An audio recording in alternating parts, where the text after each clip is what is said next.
പറഞ്ഞ കാര്യം എന്തുകൊണ്ടാണ് മുഖ്യമന്ത്രി അടക്കമുള്ള അല്ലെങ്കിൽ പല മന്ത്രിമാർക്കും ബോധ്യപ്പെടാത്തത്? താങ്കളുടെ ഭാഗത്ത് തെറ്റുണ്ടെന്ന തരത്തിലാണ് പല പ്രതികരണങ്ങളും ഉണ്ടായത്. അതിൻ്റെ ഒരു ഭാഗമായി തന്നെ ഈ പോളിംഗ്. അതെ, അവർക്ക് സ്വയം പ്രതിരോധത്തിനുള്ള അവകാശം ഉണ്ടല്ലോ. അവർക്ക് എന്തായാലും അത് പ്രതികാരം എന്താ എനിക്ക് അത് പ്രതികാരമാണോ എന്താണെന്ന് അറിയില്ല. പ്രതികാരം എന്നൊന്നും എനിക്ക് തോന്നുന്നില്ല. എന്തായാലും ഈ എൻ്റെ അഭിപ്രായങ്ങൾ വളരെ കുറച്ചതാണ്.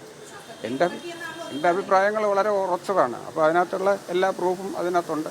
എല്ലാ കാര്യങ്ങളും അവർക്കറിയുകയും ചെയ്യാം. ഇത് അവർക്കും അറിയാവുന്ന കാര്യങ്ങളാണ്. ഇതിനകത്ത് ഈ പ്രശ്നങ്ങളെല്ലാം അവർക്കറിയാവുന്ന കാര്യങ്ങളാണ്. ഈ ഉപകരണങ്ങളുടെ ക്ഷാമവും എല്ലാം അവർക്ക് അറിയാവുന്ന കാര്യങ്ങളാണ്.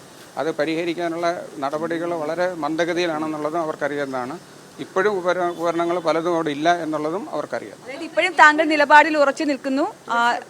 ഞാൻ അഭിപ്രായങ്ങൾ ഇടയ്ക്കിടയ്ക്ക് മാറുന്നത്. എനിക്കതിനകത്ത് നടപടി എന്ത് വന്നാലും നടപടികൾ നേരിട്ടല്ലേ പറ്റുള്ളൂ. അതിനിപ്പോൾ നമുക്ക് നടപടികൾ ഇപ്പോൾ പേടിച്ച് നമുക്ക് അങ്ങനെ ഒളിച്ചോടി പോകാൻ പറ്റും. നടപടികൾ എന്തായാലും വരട്ടെ. അതിപ്പോൾ നടപടികൾ എന്താണെന്നുള്ളത് നമുക്ക് നോക്കി കാണാം. അതിപ്പോൾ നടപടികൾ വരട്ടെ.